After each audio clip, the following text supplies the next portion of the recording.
What's going on, everybody? Welcome back to another episode of Different Video, Same Sweatshirt. I'm your host, Zach Cronin, and today we're going to be talking about Victor Wembanyama.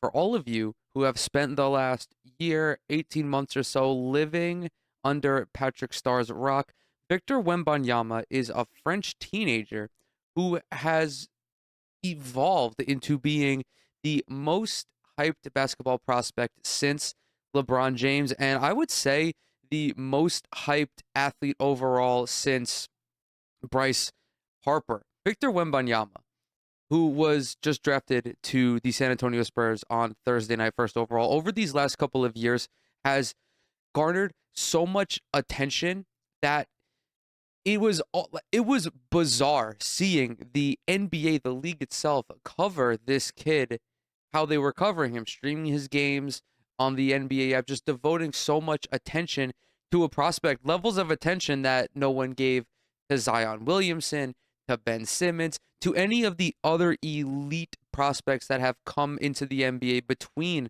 LeBron James and up until Victor Wembanyama.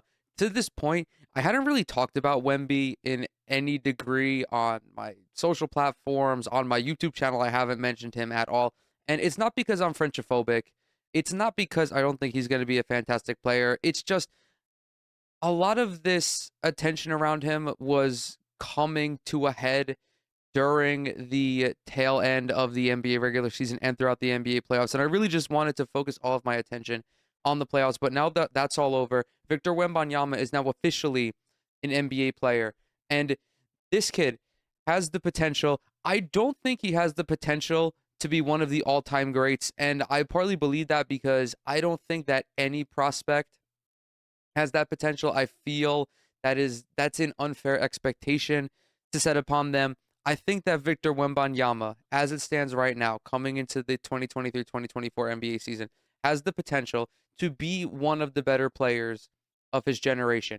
Physically, in terms of his skill level, there has never been a player like this before in the NBA. Kevin Durant himself, a freak of nature, much like Victor Wembanyama, said that the league is in trouble once Wemby gets here. LeBron James said that Victor Wembanyama is an alien. He described him as an extraterrestrial being. And this is all, of course, with great reason. So Victor Wembanyama stands at about 7'4", 7'5", has damn near an 8-foot wingspan, and there is really nothing he can't do on the basketball court. He is a fantastic offensive player. He can play on the perimeter at his size. He can handle the rock at his size. He's a fantastic defender as well. Granted, I will want to see how that translates to the NBA, but he's got all of the prerequisites to be a fantastic defender. I mean, think of Kristaps Porzingis' skill set, but with shades of Kevin Durant. Like, this is the kind of potential that we're talking about. His pre-draft comparison, best case scenario, Kevin Durant on offense, Kevin Garnett on defense. His worst case scenario is a taller Anthony Davis. Do you know the level of, again, like hype, the level of intrigue you have to garner to be to have your worst possible comparison be arguably a future Hall of Famer? I mean, this kid is like, he is off the charts in terms of everything I had already mentioned, his physicals, his skill set. I do want to just dive into his numbers for a little bit as well. This year, he was playing over in France in the Premier France League with the Metropolitan, the Metropolitans 92. He was voted as the league's most valuable player. He was voted as the best scorer, the first defender. He made the all-first team for the league. He's also been a two-time All-Star. Like, this kid is, I don't know if he's the best player in Europe, but almost certainly is the best player in France. Just also in terms of his statistical production, I have to find it here because Basketball Reference is making it very difficult for me to find. This past season for the Metropolitans, across 32 games, he averaged 21.6 points, 10.4 rebounds, and about 3 blocks per game. He shot 47% from the field. And the most impressive thing to me that I'm seeing right now is the fact that he only averaged 2 personal fouls per game. Maybe some of this is the result of officiating in Europe, allowing for more contact, but I don't feel that is entirely the case. I think that Wembanyama is, as a defensive player, among the best in the world already. The one thing that doesn't jump out at you on this page, and like that some people may have been, I don't want to say duped, but maybe clickbaited a little bit, is potentially his proficiency from the 3 point line being a bit overblown. This year, he shot just 27.5% on 5 attempts per night. He has the range. His mechanics seem fluid enough, but I don't know if he is the threat from three that he has been billed to be at this point. I'm not saying he can't be. I just think that that has been a little overblown. But ultimately, like I'm grasping at straws here. This kid is a fantastic prospect. San Antonio got a fantastic player. Again, potentially the best player of his generation.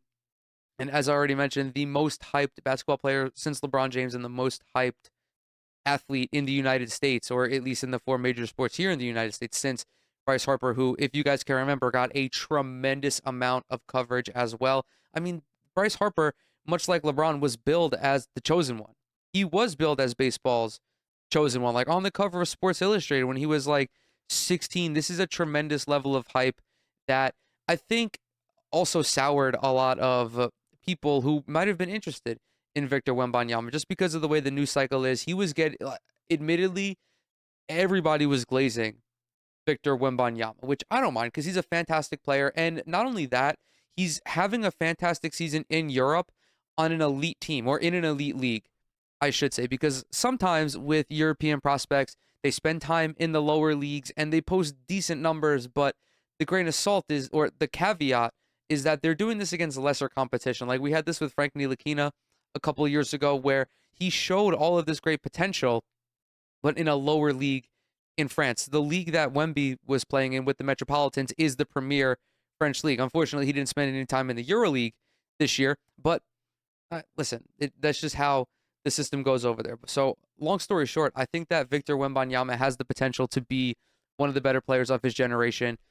There was some discourse surrounding his size, however, and all of the great things that his size affords him. There is one guy who we can't help but look at when talking about players of this stature, and that is Yao Ming.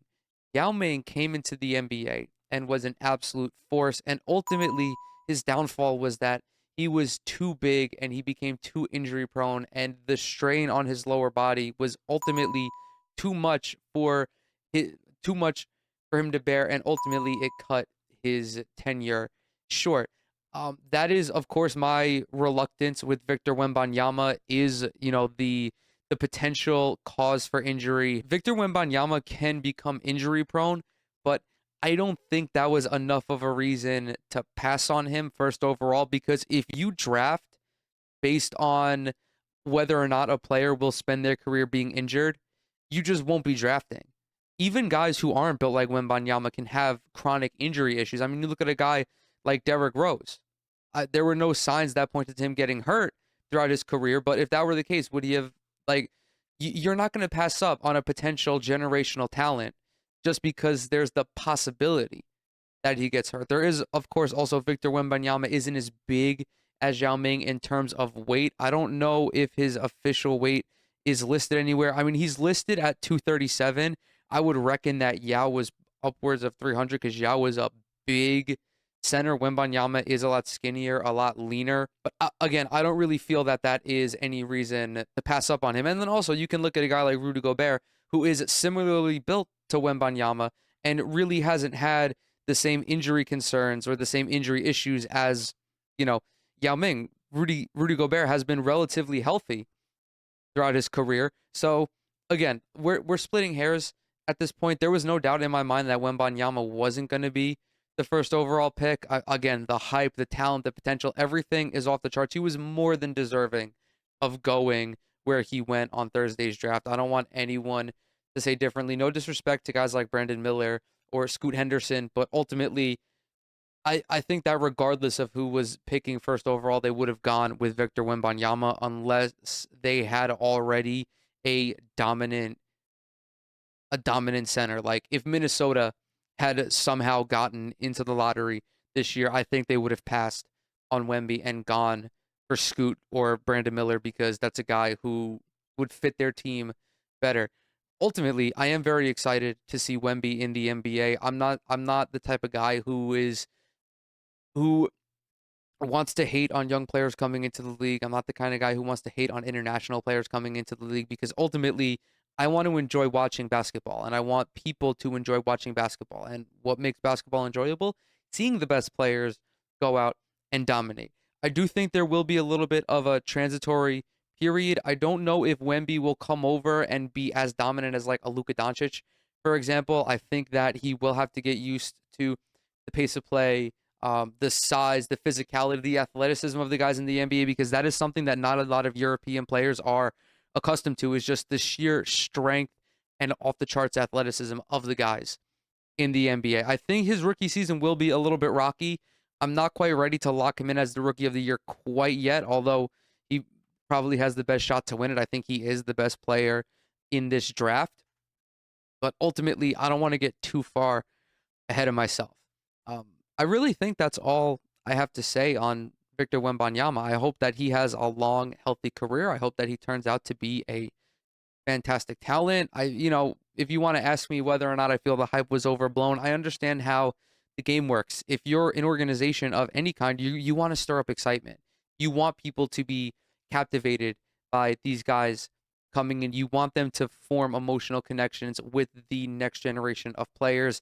I think, the hype, I, honestly, I'm indifferent about it. It's an entirely it's we could have another conversation about this level of hype to guys who are in like to kids who are in like seventh, eighth, ninth grade when they're not even like close to being adults and haven't even sniffed professional basketball. But Wemby has been a pro for a couple of years now. He gets it. So, yeah, I really think that's about all I have to say. I guess, I mean, the hype may or may not have been warranted. I mean, he's, again, an off the charts player. And the San Antonio Spurs they, I think they got, I think they got a good one. So, with that, I'm going to go ahead and close this one out. Thank you guys so very much for coming to hang out with me today. Everything that I'm associated with is down in the description box below. Follow me on Twitter, Instagram, TikTok. Subscribe to this YouTube channel. Leave a like on this video. If you enjoyed it, leave a comment as well. It really helps out with the algorithm. And with that, I'll catch you on the next one.